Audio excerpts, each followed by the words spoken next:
আসসালামু আলাইকুম রাহমাতুল্লাহ। প্রিয় দর্শক সবাই কেমন আছেন? আশা করছি সবাই ভালো আছেন। আপনাদের দোয়ায় ও ভালোবাসায় আমিও ভালো আছি আলহামদুলিল্লাহ। তো প্রিয় দর্শক এই মুহূর্তে আর অল্প কিছুদিন পর থেকে এগুলো জমিতে আসলে পানি দেওয়া হবে। যেহেতু ধান রোপণ করা হবে। আর আমাদের এই এলাকায় আসলে সেভাবে কোনো চারণভূমি নেই যে আসলে যেখানে তাদেরকে ছেড়ে দিয়ে খাওয়াবো বা চড়ানো হবে। তো সেদিক দিয়ে এখন কিছুটা হলেও অনেক ভোগান্তির মধ্যে আমাকে পড়তে হবে।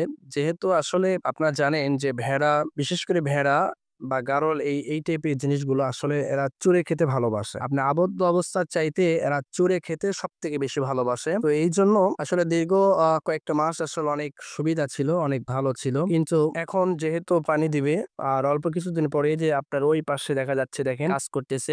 আসলে ওগুলোতে কিন্তু পানি দেওয়া হচ্ছে। এভাবে আস্তে, আস্তে অল্প কিছুদিনের ভিতরেই এগুলোতেও পানি দেওয়া হবে। এজন্য আমি আসলে চরম দুর্ভোগে এখন রয়েছি বা আর কয়েকদিন পর আমাকে পড়তে হবে। যেহেতু আসলে আল্লাহ তাআলা প্রত্যেকটা প্রাণীর সৃষ্টি করেছেন, তার রিজিকের ব্যবস্থা আগেই করেছেন, তাকে সৃষ্টির আগেই। তো সেজন্য আমি আসলে সেভাবে সাময়িক হয়তো কষ্ট হবে, বাট আমি এটাকে কিছু মনে করতেছি না। হয়তো সাময়িক কিছু কষ্ট হবে। কিন্তু আল্লাহ তাআলা তাদের রিজিক কোথাও না কোথাও কোনো না কোনোভাবে রেখেছেন আলহামদুলিল্লাহ। এটা সাময়িক হয়তো কিছুদিনের কষ্ট হবে। আবার আল্লাহ তাআলার পক্ষ থেকে যখন বৃষ্টি হবে, তখন কিন্তু আবার এই যে এগুলো জঙ্গলের ভিতরে অনেক রকমের ঘাস বা তরুলতা আবার গজাবে। যেহেতু এগুলোতে জমিতে আপনার পানি দেওয়া হবে, তো এগুলোতে পানি দেওয়ার পরে ওগুলোতে যখন আবার নতুন করে আপনার তরুলতা গজাবে, তখন কিন্তু আমরা ওখানে আবার চড়াবো ইনশাআল্লাহ। তো এই হলো এখন অবস্থা। আর যাদের ওখানে রয়েছে আপনার বিশাল চারণভূমি, তাদের কিন্তু আসলে এরকম কোনো কষ্ট নেই। তারা ইচ্ছা করলে সকালে এসে ছেড়ে দেয়।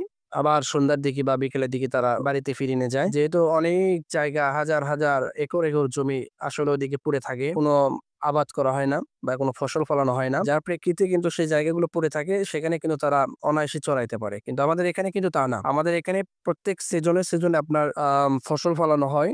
এখন এরই ধান আপনার রোপণ করবেন। তো এরই শেষ হলে আবার কিছুদিন আপনার পড়ে থাকবে। কিন্তু সেই সময়টা আসলে তখন পানি থাকবে এগুলোতে। আকাশ থেকে যে পানিটা হবে সেগুলো পড়ে থাকবে, পানি থাকবে। তো এইজন্য তখন একটা কষ্ট, বাট কষ্ট হলেও তখন যেহেতু বৃষ্টি হয়, প্রত্যেকটা জায়গাতে তখন ঘাস জন্মায়। তো প্রত্যেকটা জায়গাতে যখন ঘাস জন্মাবে তখন আর এই কষ্টটা থাকবে না। আর আমি এটা মনে করি যে আল্লাহ তাআলা যেই সমস্ত প্রাণী বা মানুষকে সৃষ্টি করছেন, তাদের রিজিকের ব্যবস্থা আল্লাহ তাআলা কোথাও না কোনোভাবে রেখেইছেন। তো এজন্য সবাই দোয়া করবেন আল্লাহ তাআলা যেন আমাকে এই খামারকে টিকিয়ে রাখার তৌফিক দান করেন। আমি বিগত সময় ধরে কিন্তু এভাবেই কিন্তু আমি পালন করে আসতেছি। এটা কিন্তু আজকে নতুন না। ঠিক আছে? এটা কিন্তু আজকে নতুন না। আবার এগুলো ধান কাটার পর আবার জমিগুলো পড়ে থাকবে। ঠিক তখন আবার চড়াবো। তাহলে এখন কোথায় চড়াবো? এখন এই যে জঙ্গল আছে আপনি দেখেন, আমাদের এখানে আবার একটা সুবিধা আছে কি? যে জঙ্গল রয়েছে। যদিও ঝড় বৃষ্টি পানি হয়, আমাদের এখানে কিন্তু বন্যা হয় না। এদিক দিয়ে আলহামদুলিল্লাহ ভালো। এজন্য যখন এগুলোতে আপনার ধান রোপণ হয়ে যাবে, তখন কিন্তু আমরা এদের উপরে চড়াবো ইনশাআল্লাহ। তো প্রিয় দর্শক, আজকের মতো এই। তো সাময়িক কিছু দুর্ভোগ হবে, এটা কোনো ব্যাপার না। আল্লাহ তাআলা আমাকে কবুল করুন। দোয়া করবেন। ভিডিওটি যে অবশ্যই ভালো লেগে থাকে শেয়ার করবেন,